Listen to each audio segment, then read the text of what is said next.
Harargeen taafran qallooti hin feenu waan akkasii hiikatan kun negatiivili hiikachuudha waan namni juhan qabsoon ta'e maqaan kun lakki maqaa kanaan jijjiiruu qabdanii mas jijjiiruu qabachaa jiran ani dhiibbaa maqaan kun ummata lafa kana qorra qubatu irratti godhaadhaa jiruun ibsee lafa kaa'e malee yoo barraa maqaa kana qabattee deemuudhaaf mirga qabdaa anis yaada kiyya naan ta'uudhaaf fudhadhee deemuu mirgaan qaba. Garuu san keessatti amma waggaas diriirsaan yaada walii dabalaa wal jalaa qabaa waggaa dubbattan afran qalloo yaadni keessan isaa hammate waa ifaa bilisatti nagarree kan meetti kanatti gartee ilmaan qalloo miidhamee kaa falma daadii juu nagarree diriirsaan lee carcar bilisomsinee jirraa jiru. Diinaawul yoo haqa dubbatte. Anni bilisomsinaa jiru. Yeroo lakki yoo haqa dubbatte yeroo dheertuun dubbachaa dhabe amma duraas haasawaatiin ture waan kana. Irra dibaa Lakki Salisa. Yeroo dheertuu yeroo amma deeggadda akkaataa namitti hiikkataa taatu malee diriirsaan lakki Harargee nu gabroomsee Harargee jalaa bilisoomni illee waan jettu fakkaattu namaatu waan sammuu keessaa waan san qabuuf ijaa malee maqaan Harargeedhaa maqaa Afran qallooti. Is that what you believe? Nama takka jettee? Afran qalloo mugaafate? Lakki. Maqaan Harargeedhaa Afran qallooti addatti bu'aa qabu ni jira? Lakki. Hin jiru akkasiimi. Nuti kun bara hawaasa hojii jiraatu. Dhugaa. Hawaasa bara yoon ati baddama ofii bara addabuu hin dandeenye hawaasni kun. So miidhaan tokkoof miidhaan bu'aan tokkoof bu'aadha. Yoo Afran qalloo misoomte anaan misoome. Wajjin jiraaf yoo humna misoome Afran qalloo misoome. Dubbisi galee yoo tokkoon keenya miidhame hundaan miidhame. Ayyee maqaan kun caffee asumarratti maqaan kun miidhaa inni addatti gartee akka walii garaa nurra fide gartee maali kan inni otomaatikaalii jijjiiramuu qabuuf? Miidhaan kalee lakkaa'in ture waan kan miidhaa maqaa kanaan dhufe laal maqaan kun nuti immoo sammuu dhiyaate keessa immoo ilmaan Afran qalloo humbannaa fi itus keessa jiran keessaas jiraa miti. Harargee tana nu qoftu wajjin qabnu hundaa wajjin qaba fakkeenya laafaan siiba maan tana dubbii dira eenyu kana haasawaa turte atuu namoota irratti afeertee machaa turte dirreedhaan tuni gaafaan an dirreedhaatti baradhu harki 70 ol Oromoodha. Somaaleen ganda tokko jirti Amaarinis ganda diskasaa jira kun tokko jira. Lafa Oromoodhaa keessaa mul'ata aadaa Oromoodhaa keessaa afaan Oromoodhaa keessaa dubbatama. Ani kan biyya amma 27 jira. Amma dhiyeenya kana kun deebi'ee dhaqu Somaaleen sagaleen si ol kaatee jirti. Sagaleen Amaaraa ol kaatee jirti. Sagalee we have challenging force in our city. Dhageeffadhu. Bulchiinsi TPLF keessa 40 maadeenyaan kun lafti tun ta'u Oromoo qofaa miti warra Oromoodhaa wajjin qabu jira jechuudha. Wanni isa akeektu. Arra diraan gaafii galtee jirti. Sigaltee Amaarri teenyaa jee falmata. Somaaleen teenyaa hojjettee Oromoon umarraa qabdu falmatti. Nuti amma falmaa keessa galchuu lafoo teenya irratti falmaa keessa galchuu chaalenjii keessa seenee jechuudha. Kuni miidhaa maqaa Harargeetiin dhufe jettee yaada. Kana fudhu. Maqaa Harargeetiin dhufe miidhaan kun. Miidhaa maqaa kanaan dhufe jeetiin amanaan akkana nutti. Osoo maqaa kana ta'uu baate jiraachuu baate osoo maqaa kana jira jiraachuu baanne miidhaan kun hin taatu jettee amantaa? Eekkasitti amana maaliif hin jabeettaa? Maaliif amtanaan jee? Oromoon tuni ona qabdi. Magaalaan dirree dhawaa tun ona eenyuti? Ona nooleeti ona alaatti. Ona nooleeti. Addatti ona qallooti gabbuutee bara Oromoon akkas qabdi. Amma ooyiruun abbaa keetii barballachaati warri keessan ammaan tana faamiliin ta'e bakka ottu jiraame.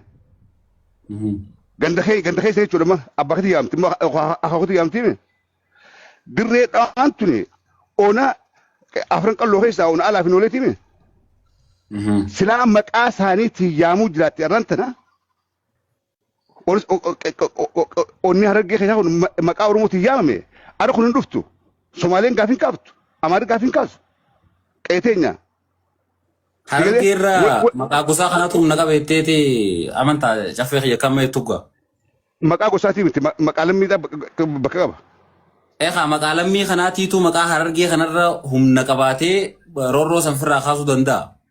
Abbummaa ibse ownership ibse maqaan afran qalloo go'ette moo afran qalloo go'ette ownership afran qalloo ibse biyya ta'e geeffadhu. I don't know akkatti kattanaaf hin galu ownership afran qalloo ibsa. Sigalte ana meettaa hoggu jettu ownership Oromoo keessaa gosa meettaadhaati ibsame. Akkasii bar manni kee mana diinaa ol guute you own this house bar mana si qabame manni kun mana diinaa ol. An dhufee mana kee jechuun danda'a diinaa ol yaamu jira. Dandeessa. Arra lafti teenya wanni mudachaadhaa jiru yoo dhugaa dubbanne waan akkanaa kanaatu chaalenjiin amma lafti teenya jijjigaa gad dabartee eessaa ees deemte miilaan keessa deemee kadhu makiinaanii miti. Look lafti karaa niyyaa kanaan lafti amna guyyaa tokko geessuutu Somaalee gubbaa jira. Sigalaa yoo lafa maqaa keetii yaamtu diinni weerarullee keeti beekamti beekadhu. Dhiibbaa akkanaa kan qabaata. Amma maqaa hargeedhaa overnight haa jijjiiraadhaa yookaanis anjibbeetii namni cufti jibbuu qabaa yookaan rakkoo isaa namni overnight keetu waan marku qabaa jechaan jiru. Garuu waan kana yoo dhugaa dubbanne ati isa waan jiru kana nuu beekteef keessatti for some reason maybe za'aan isaa ammaa miti yookaanis yeroo hin geenye yookaan jechuun malcheef keessatti garuu waan amma si himu kana dhugatti akka beektu hin beeka. Okay, waan kana dhugaadha ni hin beekan illee ammoo qabatamatti wanti jiru maqaan harargeedhaa warris dura dubbachaa turelleen maqaan kun humna teenya tokkoomsee nu jabeesse malee addatti miidhaa nurra fiden jiru ammatti maqaa kana firaa jijjiiruun akkuma nuti qircatti addaan baanee diinaaf salphannu nu taasisaa malee bu'aa takka nuuf hin qabu jechaa ture warris dura turan hundinuu yaada kan akkamiin ilaalta. Sun maybe serious debate barbaade debate warra waa hubatu. Dibbeetii warra siyaasaadhaa, dibbeetii manguddoodhaa, dibbeetii hayyootaa barbaadde. Waan tiktok gubbaa teenyaa anaafiti yookaan ijoollee wal arsitee warra hargee warra maatii itti dhufu osoo hin ta'in dhugumaan gad ta'anii dibbeetii hayyoonni godhan gartee warreen siyaasaadhaa godhan. Hawaasallee mari'atan. Garuu ajandaa kanaatu dhiifama jaffee xiyyaa ajandaa kanaatiitu gartee gara sooshaal miidiyaatti facaafamaa jira. Ammaatiillee guyyaarraa osoo takka hin ciqilfanne takka darbitaa fi diriirsaalleen takka katabaa fi wayi darbaa fi jirtan uummata kanaaf osoo isin dhugumatti keessaan hayyoota wajjin mari'attanii gartee waan kanatti hojjettanii gartee maqaan rakkoonsaa mul'atee kan jijjiiramu taate namni illee gartee irratti konfiyuuzin ta'e. Amma eegee isin sooshaal miidiyaa irra fiddanii gartee waa darbitan namni illee gaafii kaasuudhaaf mirga qabaachuu keessaatu dirqa waan taateef. Saniif maqaa kana hoggaa ofirraa kaasnee kophatti gartee kan maqaa diriirsaan dubbisanitti nuti harargee lixaa bilisoomne waan taane onaanni yaa ta'u afaan illee waliin taanee bilisoomsinaa nuti nama bilisummaa barbaadu hunda wajjin dhaabbannaa kana keessanitti adda addatti foo'aa jira adda foo'amuun tun ona dhabne kana nuuf deebisti. Adda foo'amuun kasaara bu'aata kan hin qabdu. Nama keenya adda foo'amuun bu'aata kan hin qabdu.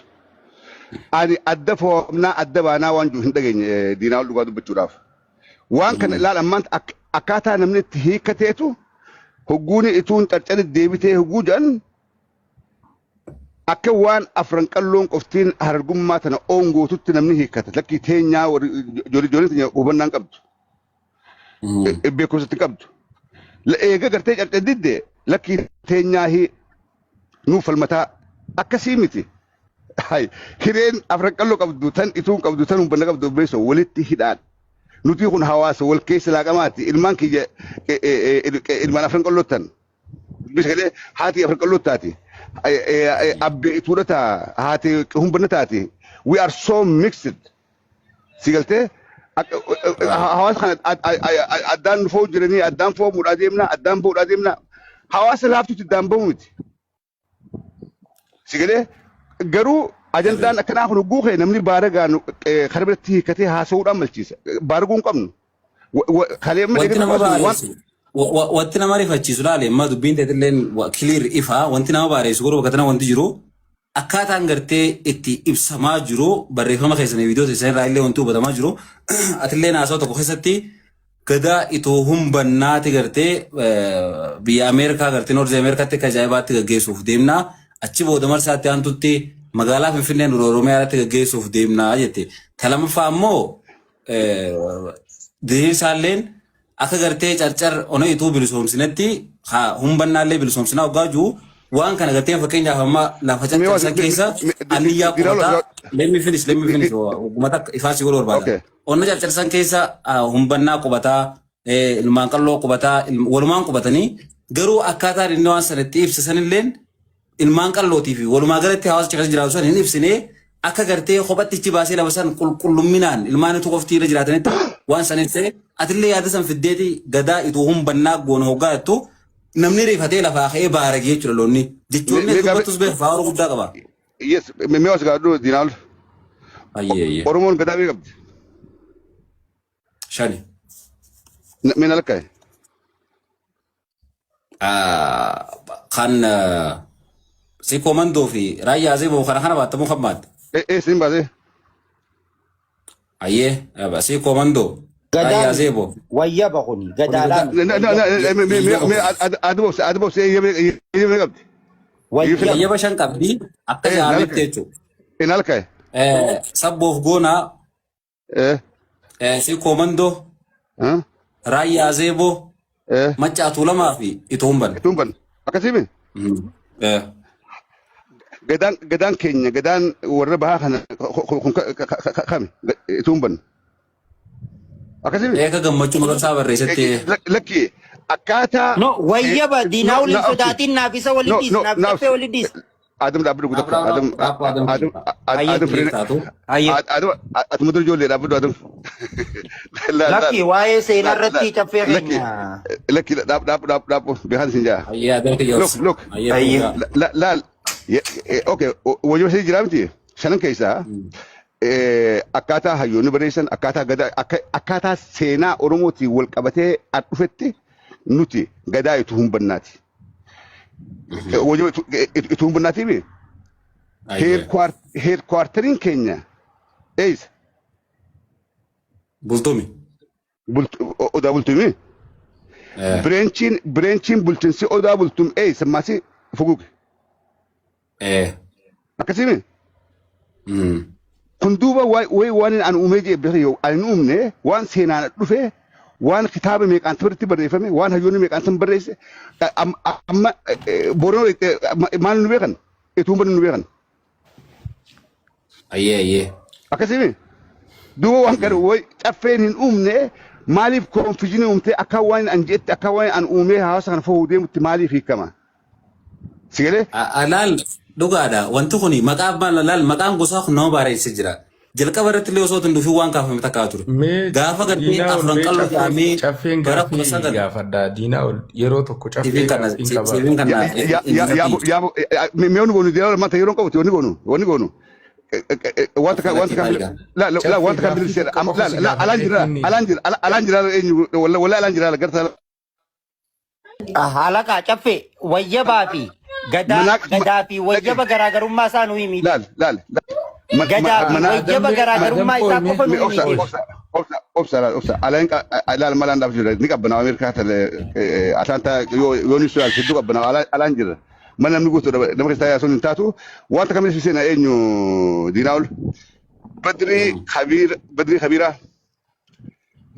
beekuun dhabdu he's a master of history nama seenaa keessattuu focus godhee seenaa afran qalloo kana qorate seenaa itti humbannaa qorate isaa fi ana wajjiin miidiyaa kee gubbaa dhufnee wajjiin marannaa waan kana inni irra dalagu jira he's my friend I will invite him dhufneeti dubbii tana ditteelii kee isa maran. Badrii Kabiraa Badrii Sapaloo jechuudhaami. Fayyataa ulfadha. Badrii Sapaloo riisarchii dhaggeeffatee hayyuudhaa miti. Profeesar Maamad Abbaa Urjii. Please yeroo tokko gaaffiin caffeedhaa qabame yeroo tokko.